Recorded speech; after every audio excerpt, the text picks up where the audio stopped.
मैं परमेश्वर का धन्यवाद देता हूँ इस सुबह के समय के लिए। सर्वशक्तिमान परमेश्वर के चरणों में आने का प्रभु ने जो मौका दिया है। आइए आज के वचन मनन के लिए नीति वचन 20वां अध्याय उसका 29वां वचन हम पढ़ें।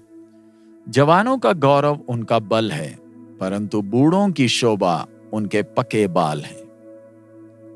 ये शक्तिशाली वचन मनुष्य जीवन की खूबसूरती को परमेश्वर के नजरों में के द्वारा हमें बता रही है। यानी सृष्टिकर्ता की नजरों में हमारा जीवन कितना खूबसूरत है। यहां पर प्रभु का वचन वर्णन कर रहा है कि कैसे नौजवान और बुजुर्ग अपने सृष्टिकर्ता के नजरों में कीमती है। दोनों को अलग अलग तरीके से परमेश्वर ने आशीषित किया है।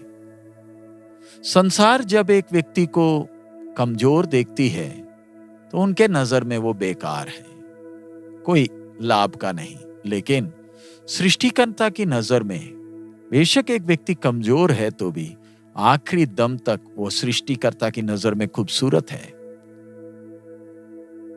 परमेश्वर की आत्मा मनुष्य जीवन के सबसे उत्तम अवसर के बारे में जो वर्णन करती है उसको जरा हम देखें। यहां पर प्रभु का आत्मा कहता है जवानों का गौरव उनका बल है,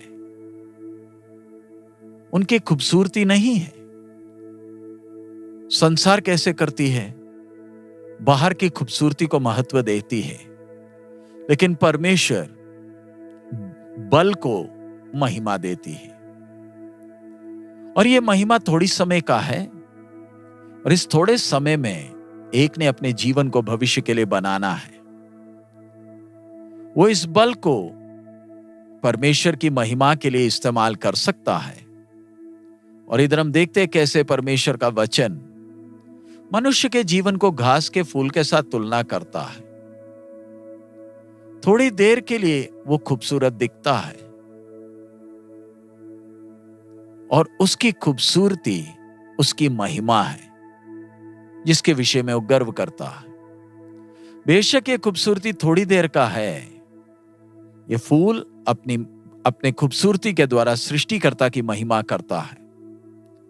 जिस उद्देश्य से परमेश्वर ने बनाया उस उद्देश्य को वो पूरा करता है। जहां कहीं भी उसे रखा है कितनों को खुश करता है, चाहे वो जंगल में हो, तराई में हो, दलदल में हो। वो सृष्टिकर्ता परमेश्वर की खूबसूरती को जंगल का फूल दिखा रहा है और इसकी खूबसूरती एक थके हुए व्यक्ति को खुश करती है। एक छोटा सा फूल जो थोड़े दिन के लिए है, वो अपनी महिमा को जो परमेश्वर ने उसे दिया है अपने जीवन काल में परमेश्वर की महिमा के लिए अपने आप को सौंप देता है। ऐसे तो हम मनुष्य जिनको परमेश्वर ने अपने स्वरूप और समानता में बनाया है, हमारे जीवन के द्वारा परमेश्वर की कितनी महिमा और होनी चाहिए। एक नौजवान को परमेश्वर ने बल दिया है जो थोड़ी देर का है। परमेश्वर का वचन ये नहीं कहता कि एक नौजवान की महिमा उसकी खूबसूरती है, क्योंकि बाहर की खूबसूरती थोड़ी देर के लिए है। मनुष्य जब पाप का गुलाम हो गया, उसके जीवन की महिमा जो परमेश्वर की महिमा को दिखाती थी वो खो गई। और अब बाहर के शरीर की महिमा किसी काम का नहीं, क्योंकि ये शरीर एक दिन मिट्टी में वापस चला जाएगा। लेकिन परमेश्वर ने नौजवान को बल दिया है ताकि वो अपने बल के द्वारा परमेश्वर की महिमा करे। अब आगे वचन में हम देखते हैं बुजुर्ग उसकी खूबसूरती की वर्णन कैसे परमेश्वर करती है। परमेश्वर का वचन एक बुजुर्ग के बल का विवरण नहीं दे रहा, क्योंकि उसने अपने बल को पिछले दिनों में इस्तेमाल किया और अब वो बल उसमें नहीं। लेकिन अब जो उसकी शोभा है वो अनंत काल तक रहेगी। इसका मतलब ये नहीं कि एक बुजुर्ग आदमी अनंत काल तक बुजुर्ग ही रहेगा, क्योंकि परमेश्वर के वचन में ऐसे कहीं नहीं लिखा। हम एक बुजुर्ग को, पके बाल वाले व्यक्ति को हम आदर करते हैं। उन्होंने जीवन में बहुत सारे सबक सीखे हैं। और जब एक व्यक्ति जीवन के सत्य को सीखता है, समझता है, वो सृष्टिकर्ता के नजर में वो खूबसूरत बनता जाता है। और ये खूबसूरती उसके बात, उसके काम के द्वारा दिखती है और प्रभु की महिमा होती है। बेशक एक बुजुर्ग आदमी शरीर में कमजोर है, उसमें ताकत नहीं, लेकिन सृष्टिकर्ता की नजर में वो खूबसूरत है। और उनका खूबसूरती क्या है? जो अनुभव, कीमती अनुभव उन्होंने पाए हैं, और उनकी ज्ञान की बातें कैसे दूसरों को खुश कर सकती है, नौजवानों को आशा दे सकती है। अगर एक नौजवान की महिमा और पुराने और बुजुर्ग की खूबसूरती दोनों परमेश्वर की महिमा दिखाती है, तो यह समाज कितना बदल सकता है। परमेश्वर चाहता है कि दोनों नौजवान और बुजुर्ग एक दूसरे को आदर करें और अपने बल और अपनी खूबसूरती को परमेश्वर के महिमा के लिए इस्तेमाल करें। आज होता क्या है? बुजुर्ग नौजवान दिखना चाहता है, उससे हम उनकी सोच हमें समझ में आती है। वो असलियत को स्वीकार करना नहीं चाहते। उन्हें लगता है बाल पके हैं तो वो शर्म की निशानी है, कमजोरी की निशानी है। जब परमेश्वर का वचन साफ साफ चेतावनी देता है कि नौजवान का बल थोड़ी देर का है,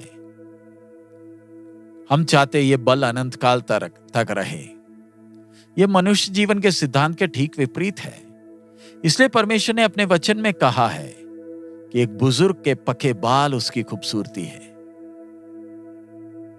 वो इस जीवन की खूबसूरती को बढ़ाती है। एक व्यक्ति ने ईश्वरीय ज्ञान अगर इस जीवन यात्रा में पाया है, तो वो कितना आशीषित है जब वो परमेश्वर के अनंत काल के जीवन में प्रवेश करता है इस खूबसूरती के साथ। एक नौजवान का बल, जैसे पहले देखा हमने, उसका ताकत है, उसकी महिमा उसका ताकत है। बुजुर्ग की महिमा उसके पके बाल हैं। आइए इन दिनों में नौजवान अपने बाहर की खूबसूरती को देखकर घमंड ना करें, और ना ही बुजुर्ग अपने कमजोरी के बारे में सोचकर उदास हो।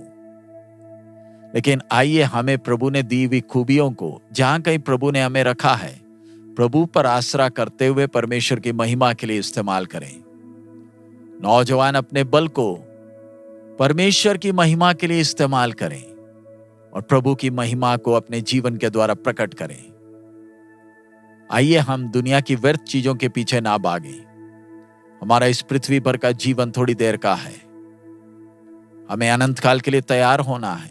सो आइए हम समझदार बनकर जीवन की असलियत को महत्व दें और अपने आप को अनंत काल के लिए तैयार करें। आइए हम प्रार्थना करें। हमारे अनुग्रहकारी दयालु पिता, हम आपका धन्यवाद देते हैं। आपके वचन के द्वारा आप हमें सिखा रहे हैं।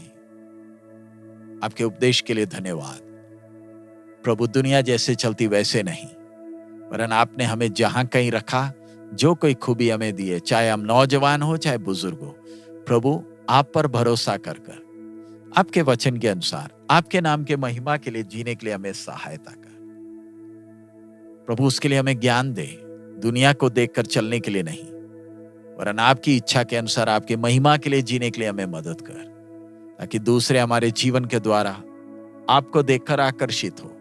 सब महिमा आप ही को देते प्रभु, यीशु मसीह के मधुर नाम से मांगते, आमीन। प्रभु हम सबको बहुत आयत में आशीष दे। हमारा प्रभु अति शीघ्र आ रहा है। मारानाथा।